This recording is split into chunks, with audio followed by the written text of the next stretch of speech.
So Trump's been talking a lot about his big, beautiful bill, big and beautiful. It sounds a lot how the progressives talk about body positivity, big and beautiful. But let me tell you something. I am open to the idea that somebody could be big and beautiful, but it is not the bigness that is making them beautiful. It is not the active ingredient. And the same is certainly true by a bill.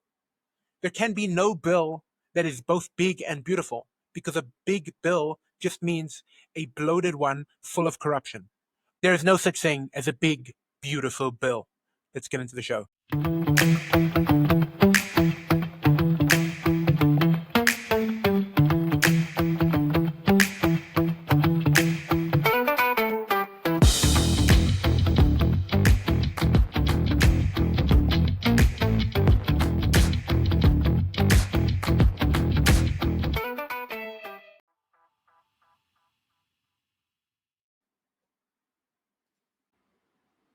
So this week, Biden announced some very sad news. It turns out he's a very sick man. You might have known that already, but he actually has, besides for having severe dementia, he has a severe case of prostate cancer. In fact, it is metastasized and spread to the bones. And this is very strange because tumors like that, cancers like that, do not start out of the blue. In fact, they take years to spread. In fact, it doesn't have chance of somebody discovering this in this way is 8%. Now the 8% chance. Now the Democrats have a lot to say about this. Let's have a listen. Democratic leader Jeffries talking about the fact that in this vacuum, in this void, there have been a number of conspiracy theories and where he believes they're coming from. Take a listen. Seems to me entirely inappropriate that at this moment in time, when President Biden is dealing with a serious and aggressive form of cancer, there are Republicans who are peddling conspiracy theories and want us to look backward. Very serious. So they have a problem with peddling conspiracy theories. What conspiracy theories are those? Exactly. So the theory goes something like this. Since it is basically impossible for Biden to just find out, it is likely that Biden had this cancer and knew about this diagnosis before he ran the first time. And until he had that failed debate performance where he showed the world that he is in rapid cognitive decline, he was going to run for president, knowing that he has terminal cancer. That would have been a stolen election. That clearly was meant not just to hide a cancer diagnosis from the population, but rather allow Kamala Harris to become president without winning an election. And this is so despicable. And then the idea that they would, whoa, who's spreading another conspiracy theory? Do you know what? If someone says to me, I'm spreading a conspiracy theory, I say, what does that mean? Is that just a fact on pre-order? Because which conspiracy theory turned out not to be true? Did everyone remember the Wuhan lab theory that turned out to be racist? Oh, because it was way less racist to say that the Chinese are running around eating live bats. That's not racist, but it's racist. But it is racist to say that the virus was created in the Wuhan lab. Oh, and it turned out it was created in the Wuhan lab. Or what about the other conspiracy theory that Biden was in cognitive decline? Remember, cheap fakes. This is a stupid word that they made up to describe how people were taking accurate clips of Biden and showing him accurately. Oh, look, that's a cheap fake. He actually wasn't walking aimlessly off the stage. He was walking aimlessly off the stage with Obama holding him. See? Very different story. And now they're telling us this is a conspiracy theory. This is not a conspiracy theory. This is obviously true. They hid this from us in order to try to steal an election. And the fact that the fact that this was released now, why was this released now? It was to cover up to take away airtime from the new book that is being released on Biden's cognitive decline. I mean, they're releasing a cover up because they think they're releasing this damning information because they think it's less of a cover up than a cover up. I have some advice for the Democrats, and I'd like to quote my favorite scene from Macbeth. I'm in blood, steeping so far that should I wade no more, returning were as tedious as goer.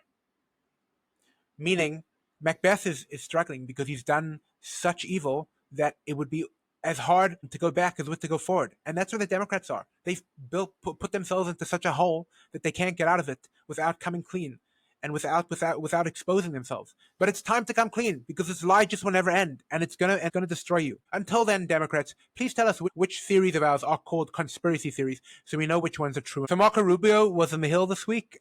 Let's have a listen. We deported gang members, including the one you had a margarita with. And that guy is a human trafficker, and that guy is a gangbanger, and the evidence is going to be clear in the days to come. Mr. Chairman, this was really fantastic. Rubio really gave it to them. This is another example of how the Democrats have lost their minds. We are deporting people, and some of them have not received the correct due process, and they should come back. But the idea that Democrats have this thing where they're like going to like visit these people who are clearly gang members, and sure, they should have the right to due process, but is that the hill you want to die on?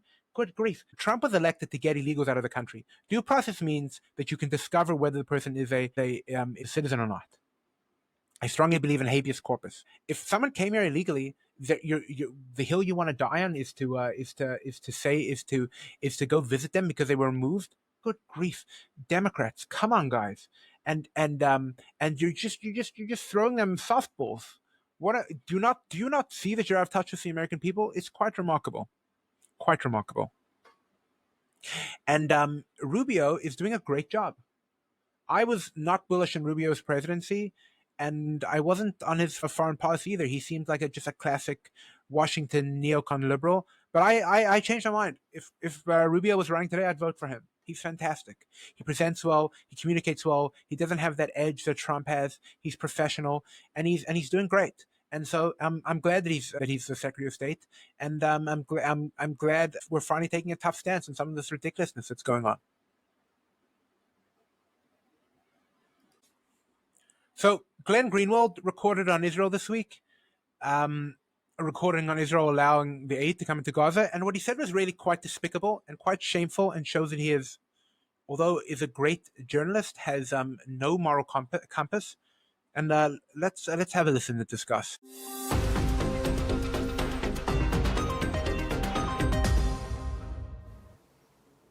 something extremely cynical and I would even say repugnant is currently going on with Israel's war on Gaza. Now, that's been true for quite some time, but every now and then they go an extra distance to be morally repellent in a way that you previously didn't expect that they would do, and that's certainly been the case for the events of yesterday. The Israeli government has seen a reversal in all sorts of prior allies, people who have long supported Israel and everything they've done, who have defended the war in Gaza, who are now suddenly saying, wait a minute, this has gone way too far. I don't want to be associated with this anymore. And are suddenly even admitting things like, oh, I made a mistake in supporting it. And you have major Western outlets and Western governments, even people inside the Trump administration, now saying that, sorry, but mass famine, deliberate starvation of 2 million people, half of whom are children, that's not something we're going to stand by and watch. And so only for that reason that the Israeli government perceives that this rising anger over deliberate mass famine might impede what their real goal is, which is to cleanse all of Gaza of all Palestinians. For the ones who remain, they're going to put in what they called concentrated camps, concentrated humanitarian zones, which are basically concentration camps. They're little tiny spaces surrounded by barbed wire and all sorts of military assets and soldiers with weapons to prevent them from leaving. They'll just kind of dole out a little food to them. And that's basically be the whole point of their life, because the goal, as they're admitting, is to destroy all of Gaza so they can take it for themselves. Have it be an Israeli part of Israeli land, have it be only for Jews. And that has been the obvious goal from the start. They've barely hidden it.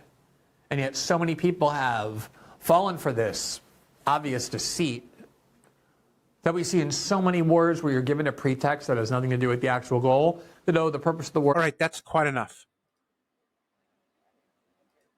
So Glenn Greenwald makes a couple of points. I'm going to actually address them in reverse order. Glenn, the purpose of the war in Gaza was not to get the hostages back.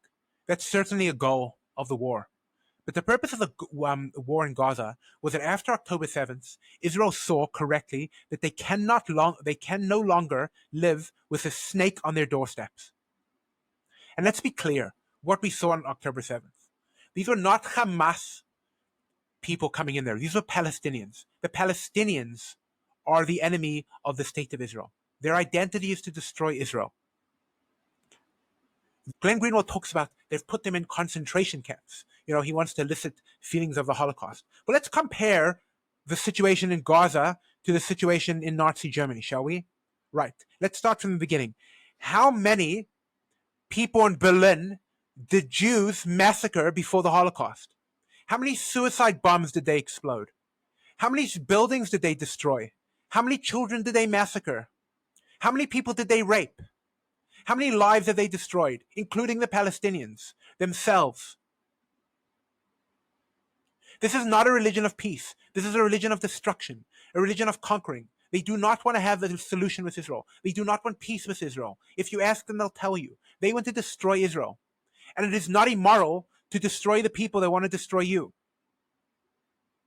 The people of Gaza have waged war with every thing that they have against Israel, and they use death in a cynical way. They want their own death in order to lower Israel's esteem in the world, and it's a disgraceful, shameful tactic. And on the topic of aid, I think it is the correct moral position for Israel not to allow one drop of aid into Gaza. Nothing. Zero. Not water, not electricity, certainly not until the hostages are out. And not because the aim of the war is to get the hostages out. If they get the hostages out, they should continue the war. But as long as they're holding our hostages and they're being held in civilian homes, there is absolutely no obligation to feed those civilians. Israel is not obligated to do that. I am against, in theory, the bombing of Dresden and Berlin because it didn't make any sense, because they weren't the population centers. They were just done to create destruction. But I certainly would have been against America, and I would be against now of America dropping aid into Germany, into Russia. Or the Russians dropping aid into Germany and the Americans dropping aid into Germany. It wasn't the job of the enemy to it's not the job of the allies to support their enemy. The responsibility of lives for the Palestinians are their own. If they want to start wars with Israel, they must be prepared to bear the consequences of.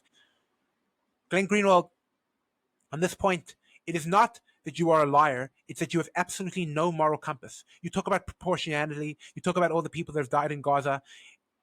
Israel is allowed to create situations where they can live in peace with themselves.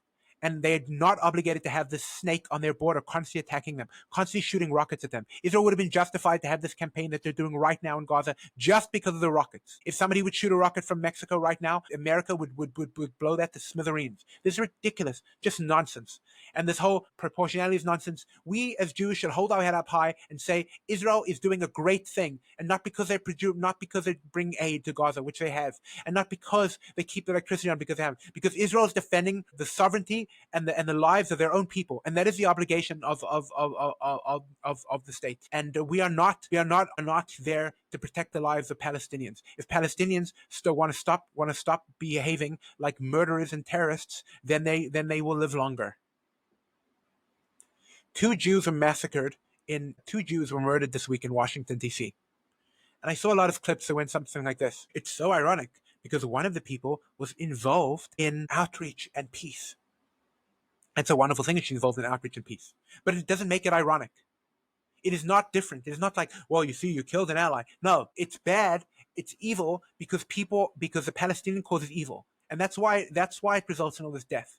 It's because they shot two random people, because these people want death. They've become obsessed with death. And anybody that attaches themselves to this cause has become obsessed with death. They don't want to see a free Palestine. And on the topic, let's say, hypothetically, the Arabs end up taking over Israel. What will be with that country? What will happen over there? Do you think it will be a wonderful place to live? Do you think it will be a free place? Do you think it will be a place where children thrive and people have businesses and people do great things and great innovation? Do you think that will be what will result? Or will it just be another Arab hellhole where they persecute everybody and where everybody where everyone lives in fear? Do we want another country like that? Is that what you want in the world? Is that what we want to spread? Or can we finally tell the Palestinians that you start a war, you lose? And you should lose the Gaza Strip. You should lose every centimeter of it. You launch attack on Israel from Gaza, you lose that whole place. And if you do that from the West Bank, then you lose that too. Because Israel's not under obligation to support their enemies. All right, that will do it for today, guys. Bye-bye. That will do it today. That will do it for the show, guys. That will do it for today, guys.